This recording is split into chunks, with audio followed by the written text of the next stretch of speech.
Good morning, SollerWeb readers. Don't normally hear from me, but Shirley and I were chatting and we decided it might be good to do a video of our trip to Mallorca with our dog, Jess. We're setting off today. I'm going to try and show you Jess in a minute,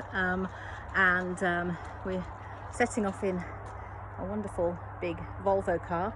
Fantastic for the journey, not so good for Bignarach, but we're driving via the tunnel. We're driving through France. We're staying in about halfway down France, and then we are getting the Corsica ferries from Toulon to Alcudia.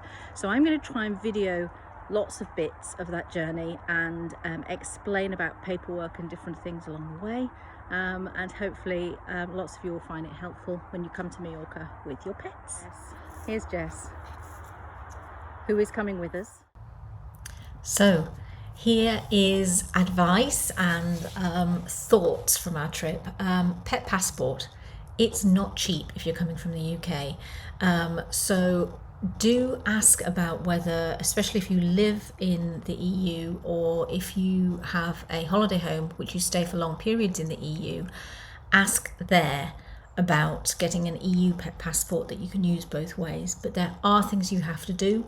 We travel with Jess every year. It's easy for us to get Jess vaccinated with the rabies vaccination in Spain every year.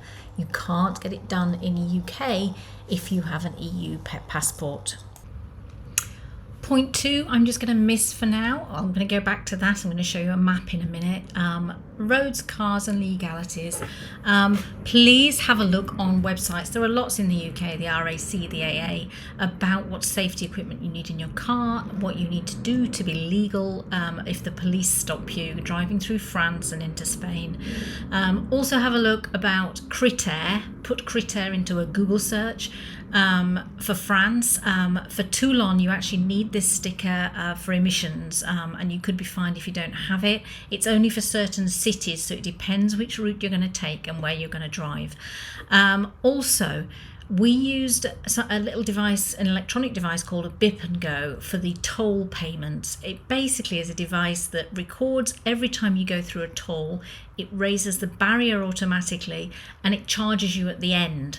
The tolls cost us about €100. It would have cost us that whether we'd paid by credit card or whether we did this Bip and Go. I think the Bip and Go cost us €5.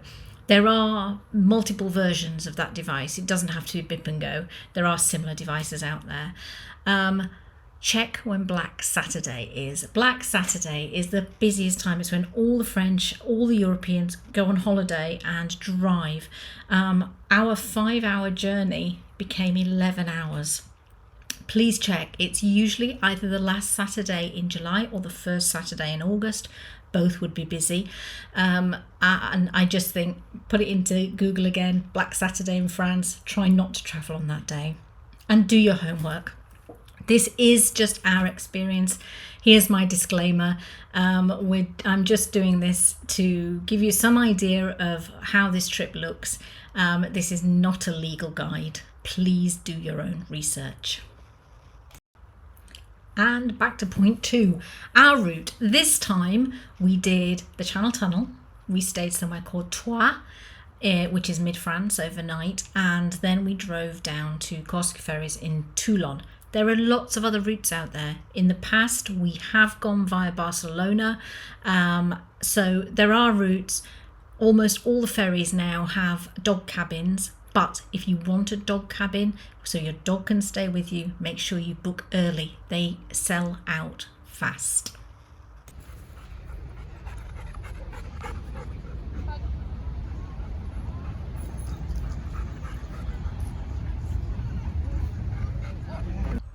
So there you saw Jess having a bit of a run round at the dog park at Eurotunnel. Here's Eurotunnel's pet reception. This is basically where you take all your paperwork, your pet passport or your animal health form if you're from the UK, and they complete the paperwork for you and they will give you your boarding card for the actual tunnel itself to just drive on when your number is called. Here's us again relaxing in the dog park on a hot day. Me being silly with Jess in the train. and just about to leave as our car's been called. So for those of you who have never been on Eurotunnel, you go through, you get called with your boarding number.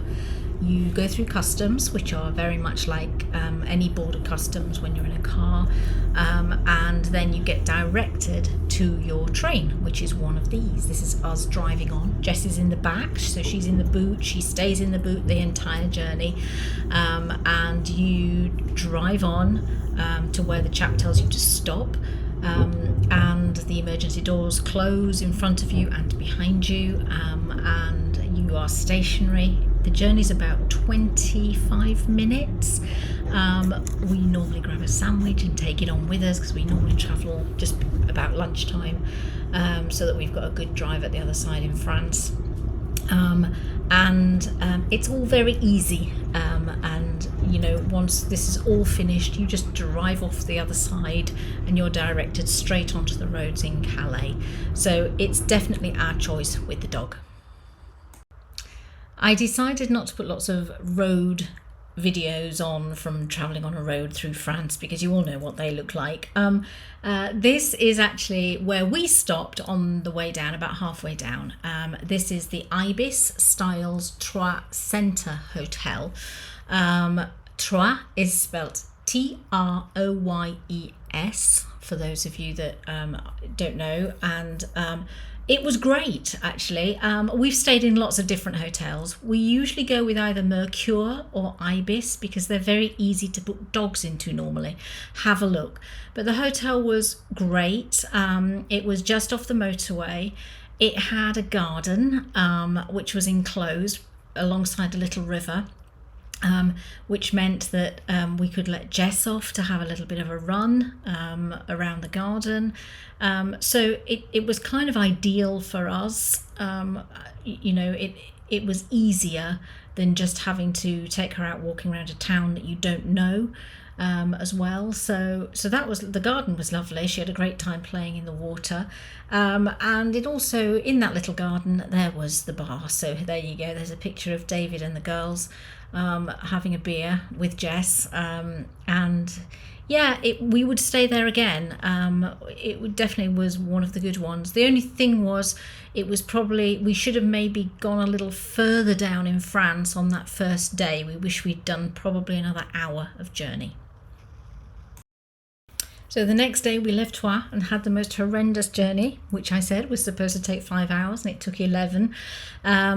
We just managed to catch the ferry. We were panic stricken. I'm sure David was driving far too fast, but we did manage to get on the Corsica ferries, which is Corsica ferries, Sardinia ferries, they're both the same. It was very easy, actually. In fact, we were so late that they just waved us through most of the final checks, so straight in and onto the ferry, which we were so glad about that we'd made it. We knew we were getting to Mallorca for the next day. First thing to do was go and find the cabin, and actually the cabin was fine. It's not a cruise ship, so it's basic, but we had a cabin with a little window for 4 people, and this is a dog cabin because it has vinyl floors and things, as well as the being a cabin, it actually has an ensuite as bathroom as well, which was fantastic. It was clean, and it was small, but it was all we needed for the night that we were on the ferry. So all was good there. We had a main meal at the restaurant on the ferry, which again, the food was very good. We liked the French ferry because we could take the dog into the restaurant with us and actually sit down. The ferry was incredibly full. Again, lots of people were travelling on these dates. So there were people sleeping in corridors and floors. It was really, really busy. So both getting the cabin and going to eat in the restaurant and having a meal booked was a really good idea. We all slept okay. And this photo is Isabel looking out to Mallorca actually the next morning as we were just coming towards Alcudia. It was fine. We're doing the same journey, a similar journey, learning a few things this year. But generally it's the same journey, and we're hoping to avoid Black Saturday, so we've booked a midweek ferry this time. I will let you know how it goes. You're welcome to ask questions in the comments on YouTube, or you're welcome to send an email to info@SollerWeb.com, and I will try and answer when I can. Like I said, this is just our experience. This is not meant to be this is how you do it and you all need to do it in the same way. There are many ways to do this journey, but please do your research, and happy travels with your pets to Mallorca. Bye.